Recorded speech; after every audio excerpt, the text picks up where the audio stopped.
Vamos a mirar cuáles serían las enseñanzas, más que toda la discusión. Vamos a examinar esas doctrinas de corte socrático-platónicas acerca de la felicidad. Con respecto a este punto, diremos que para Sócrates va a ser importante la idea de la felicidad desde el punto de vista del bien moral. Entonces se trata de establecer cuáles serían como los principios que nosotros tenemos respecto de cómo conducir una vida buena. Dado ese conocimiento de la naturaleza humana como alma, el fin de esta alma en esta existencia sería el conocimiento del bien. Y luego que se ha conocido ese bien, entonces se trata de traducirlo en acciones que sean igualmente buenas, que es lo que corresponde a una vida buena o el hombre de bien que dice Sócrates. Esa idea del bien en el caso socrático tiene que ver con una noción de bien moral, ¿no? que estamos estudiando en ese caso. El segundo punto que creo que es importante de fundamentación aquí es la doctrina aristotélica del bien, que es quien aclara un poco, mucho más esta noción, porque para Aristóteles el tema del bien se refiere a aquello que es propio de un ser y que lo introduce en su búsqueda para llegar a la perfección y a la plenitud de realización de eso que es propio de cada ser. Eso es lo que determina el bien, que es lo que llama allí como tendencia hacia, que es lo que vamos a encontrar en el capítulo 1 de la Ética Nicomaquea que yo ofrezco en el curso. El tercer aspecto que es clave aquí es la enseñanza de los estoicos sobre la noción de felicidad. Entonces los estoicos tienen un principio que en latín es substine et abstine, que significa soporta y abstente, pero tiene que ver con una noción que va a ser característica también para Sócrates, para los estoicos, para los epicureístas, y es la noción griega de ataraxia. Esa ataraxia se traduce como imperturbabilidad, pero en mi concepción creo que es un estado, digamos, de cualificación superior que hacemos nosotros para llegar hasta ese estado. Brota de un conocimiento de la naturaleza, de las perturbaciones que tiene el ser humano, y recuerda que ellos van a ir en un nivel de lo sensible hacia lo inteligible, y en ese sentido lo inteligible está apuntando es al criterio que va a dar la razón en ese caso. Los estoicos me parecen a mí interesantes dentro de la noción de felicidad porque te dan un conocimiento de lo que es la naturaleza humana, que para ellos es una naturaleza causal.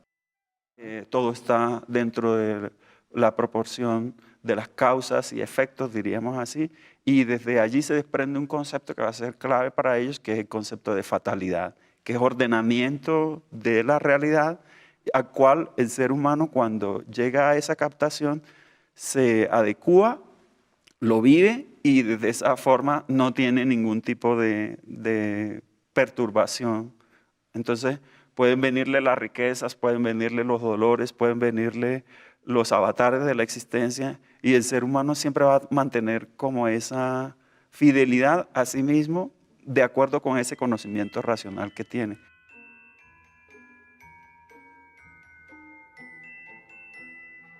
De ciertos hábitos que se van construyendo para darle resiedumbre interior, un carácter bastante fuerte, que esto es muy importante en el tema para la vivencia de la felicidad hoy día, en el sentido de que ante los dolores graves que la existencia tiene, la persona puede adoptar como distintas perspectivas. Una es que pueda sentir como miedo, angustia frente a esa existencia, ¿sí? Y entonces adopta como perspectivas evasivas o de una quejumbrosidad de la existencia. Y la otra perspectiva es de aquella persona que sabe la fuerza del dolor, pero que la contrarresta con los pensamientos que vienen precisamente de la idea de mantenerse incólume. Por supuesto que aquí tengo que indicar que es una lucha, entonces en ese sentido yo no veo la filosofía estoica como una especie de pasividad frente a la existencia, sino más bien como un tipo de actividad de ciertas pasiones que se le están oponiendo a pasiones que son dolorosas, tristes, etcétera, y mediante el cual también estamos haciendo como una especie de violencia allí, ¿no? Hay una lucha, pero es una lucha por tú mantenerte, por ejemplo, ecuánime frente al dolor, frente a aquellas cosas que te puedan afectar, perturbarte, o sea, demasiada alegría tampoco es Claro. buena aquí, pero te da a ti un cierto equilibrio, que es lo que habíamos dicho, que es la noción de moderación en este caso. La otra idea que yo trabajo acá en esta parte es las enseñanzas que el utilitarismo, que es una doctrina de Stuart Mill, Jeremy Bentham, nos ofrecen, digamos, más contemporáneas, que en este caso están refiriéndose a la noción de la idea de felicidad equivalente al placer, y el placer significa aquí lo mismo que el bien, pero lo entienden desde la perspectiva de lo útil, de lo benéfico, de lo que a mí me hace bien. Aquí hay una cosa que enseña Stuart Mill, y es que ese bien va teniendo como diversas escalas, va desde lo sensible, parte hacia lo intelectual. Hay bienes de distinto tipo en los cuales uno va disfrutando placenteramente eso. El error que puede tener es que la persona privilegie de manera desmesurada ese sentimiento de placer y lo convierta como en la razón última. Entonces, no se puede convertir, por ejemplo, lo sensible en última razón, porque precisamente hay unas dimensiones de la existencia humana que te dice que el ser humano no es solo una cosa sensible, sino que también tiene unos aspectos culturales, unos aspectos estéticos, unos aspectos trascendentes, vivenciales, que en ese caso se traducen en ese disfrute que está allí. Stuart Mill le da una importancia grande a esa noción de placer, porque una vida dichosa, una vida feliz, etcétera, es algo que también te ofrezca sensiblemente también placer. Pero la diferencia está en que hay diversos tipos de bienes, hay diversos tipos de acercamiento a la existencia y a las acciones humanas tales que nos permiten a nosotros tener diversos tipos de placeres. Entonces, en esa dimensión es que está en juego esta existencia. Ese placer estético, en el caso que nos da a nosotros, desde la dimensión que yo estoy trabajando, es una cualificación de tu sensibilidad para poder captar, por ejemplo, la armonía o la proporción del mundo, o un vínculo especial con la naturaleza, ¿no? Entonces, desde esa perspectiva, te está produciendo un tipo de placer que ya no es un placer sensible, ni es un placer psicológico tampoco, sino que aquí tiene otra dimensión, que es la del gusto, la del aprecio. Y cuanto más experiencia tiene, que es otra idea bella de Stuart Mill, porque este conocimiento del placer uno lo puede vivir, no es simplemente meditando en él, sino también experienciándolo. Eso te permite poder catalogar los diferentes tipos de placeres que hay. Y desde esta dimensión, entonces uno puede darse cuenta que el placer estético también llena la existencia, ¿no? Aquí incluyo también unas experiencias referidas como, por ejemplo, San Juan de la Cruz, Santa Teresa de Jesús, los grandes místicos que tienen experiencias místicas, religiosas, que ya no están dentro de ese horizonte estético, sino que ellos lo ubican dentro de una dimensión trascendente, ¿no?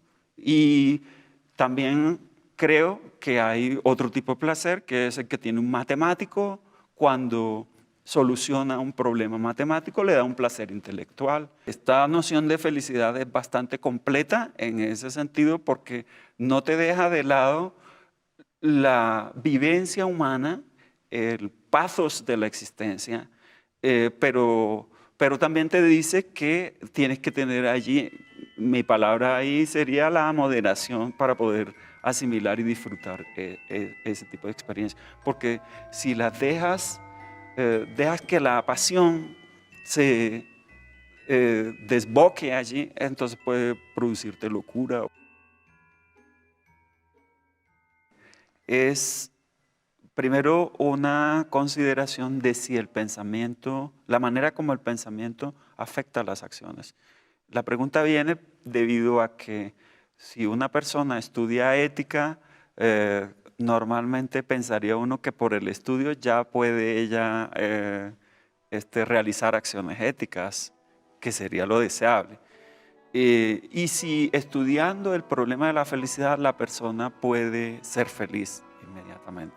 Entonces, es una investigación que estoy haciendo respecto del tema del pensamiento, en donde yo estoy inclinándome a pensar que el pensamiento transforma la manera como uno actúa, ilustra el tipo de acciones debido a que va ahondando en lo más profundo de nuestra conciencia y va siendo como una especie de programación, si podemos utilizar ese término, de cómo sería el tipo de accionar. Recuerdo esa idea de paradigma que tiene Thomas Kuhn, en la cual, según este autor, un paradigma sería como el modelo, la representación o la teoría desde la cual uno puede dirigir su vida cotidiana. Lo que yo estoy afianzando aquí es la idea de la felicidad de manera afirmativa, de tal forma que la persona cuando la estudie y la haga consciente en su pensamiento, le salga como algo espontáneo, natural, vivencial, digámoslo así. Aquí me voy a apoyar un poco en la idea nietzscheana de pensamiento, que sería como otra fuerza instintiva, corporal, que se opone a otro tipo de fuerzas, que serían las fuerzas, digamos, de los afectos, de los instintos. También en Nietzsche hay una idea interesante, que es que cuando uno tiene una mentalidad negativa, pesimista, etcétera, estilo Schopenhauer, etcétera, esa potencia se convierte como en algo destructivo de la existencia. Entonces, en este caso, ahondar, digamos, en los pensamientos que ahora vamos a hablar de cada una de las lecturas, van a constituir fuerzas pensantes que muevan efectivamente nuestra acción hacia la felicidad.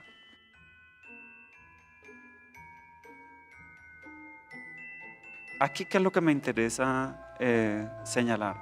Primero, la idea de bien que tiene Aristóteles, que, como dije, es una noción que se refiere a que bien es una tendencia íncita de los seres hacia su propia perfección. Y no solo del ser humano, también es una cosa cósmica, que, porque en Aristóteles este concepto de bien es objetivo, no depende de la subjetividad de lo que nosotros indiquemos. Entonces, estos tipos de vida son la vida sensitiva, otro sería la vida política, y la tercera la que designa como la vida contemplativa. Entonces, para cada ámbito estaría como una noción de bien, que en el primer caso corresponde al placer sensible, dice Aristóteles. En el otro estaría como la idea de bien general, que sería aquel que persigue el ser humano cuando está haciendo la política, definiéndola como el arte del bien común. Y para la cuarta sería ya un tipo de placer intelectivo que nos pone en sintonía con la búsqueda de los primeros principios y causas de las cosas en Aristóteles. Y ese concepto de amistad que Aristóteles va a ir construyendo a lo largo de estos capítulos. Entonces, esa amistad tiene que ver con un tipo de comportamiento que la persona realiza, y que me gusta una idea allí que está en relación con la búsqueda de la verdad. Entonces, uno se rodea de amigos para poder determinar esas verdades que, en el caso de la filosofía de Aristóteles, conciernen a la existencia humana. Establece un discernimiento que tiene en cuenta, digamos, la búsqueda precisamente de qué es lo mejor para el ser humano.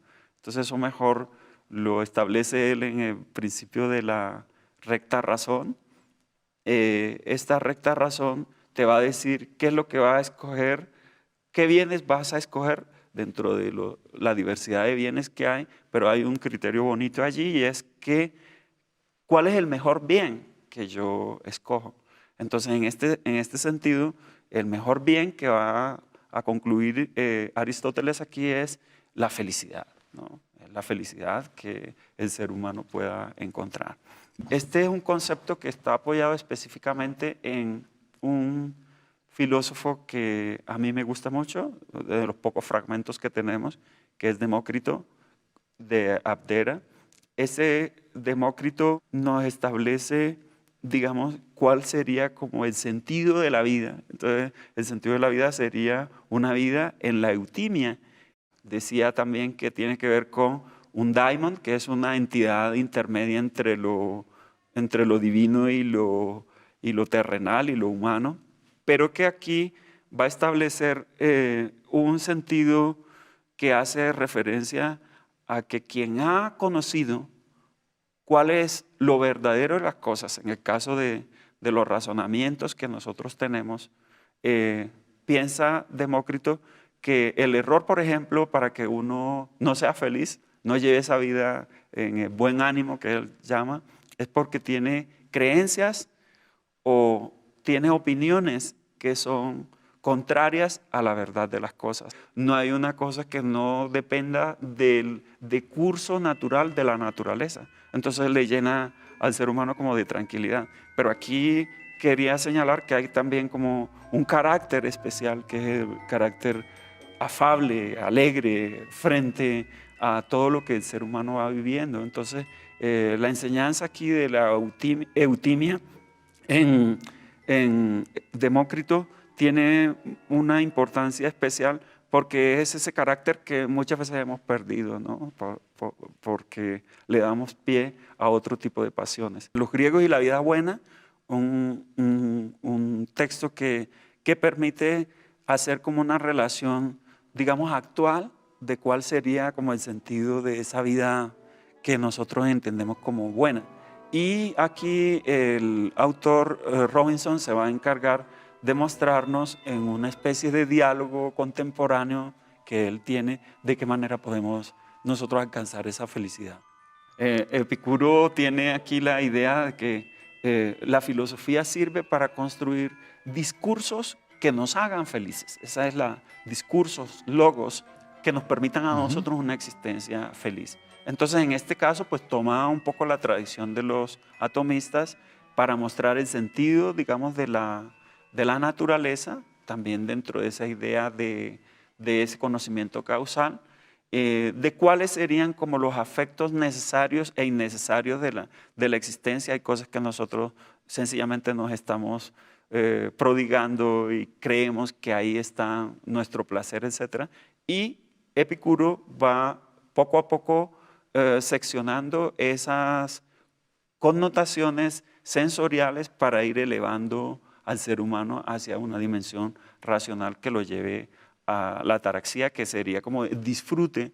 Y la tercera idea que me parece importante de la filosofía de Epicuro es que también es una especie de medicina para las grandes dificultades que el ser humano afronta, como sería el temor, en ese caso el temor a los dioses, el temor a las ideologías, el temor que nos puedan prodigar, digamos, las malas incomprensiones de la existencia, el gran problema del dolor humano en las enfermedades, etc. Contrario a Sócrates y Platón, Epicuro sí valora el conocimiento sensorial y las experiencias sensoriales. Entonces, como el ser humano está siendo afectado por las sensaciones que está viviendo, entonces eso es lo que te hace vivo, estar vivo, te da la conciencia de tu vitalidad. Y cuando eso ocurre, pues tú no tienes el sentimiento de la muerte. Entonces, en ese sentido, pues es un error pensar en esta vida en términos de lo que va a ocurrir en la siguiente, o generando ciertas malas incomprensiones de un futuro que la gente no tiene. Yo considero que el ser humano no es un ser de presente como se predica cotidianamente y desde la literatura, el cine y todo eso. Eh, lo que lo que llamaríamos presente aquí está referido es al lapso de la existencia, ¿no?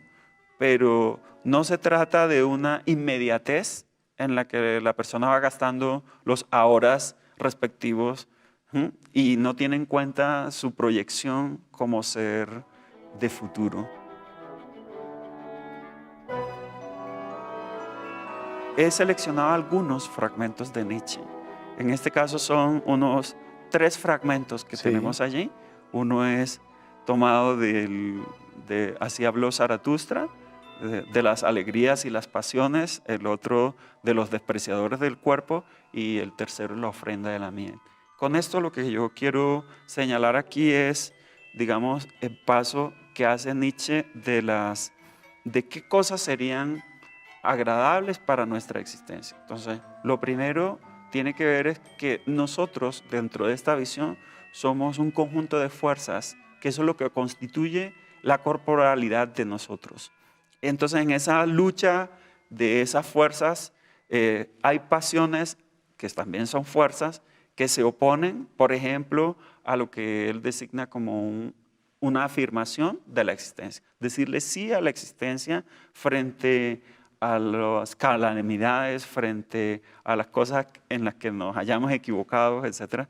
Todo eso hace parte de nuestra historia dentro de esta concepción, que serían como el disfrute ahí sí de las cosas que tienen que ver con la cotidianidad de la existencia, pero dentro de ese sentido de afirmación de lo único que tenemos para Nietzsche, que es esta vida, que es maravillosa y bastante fascinante para nosotros.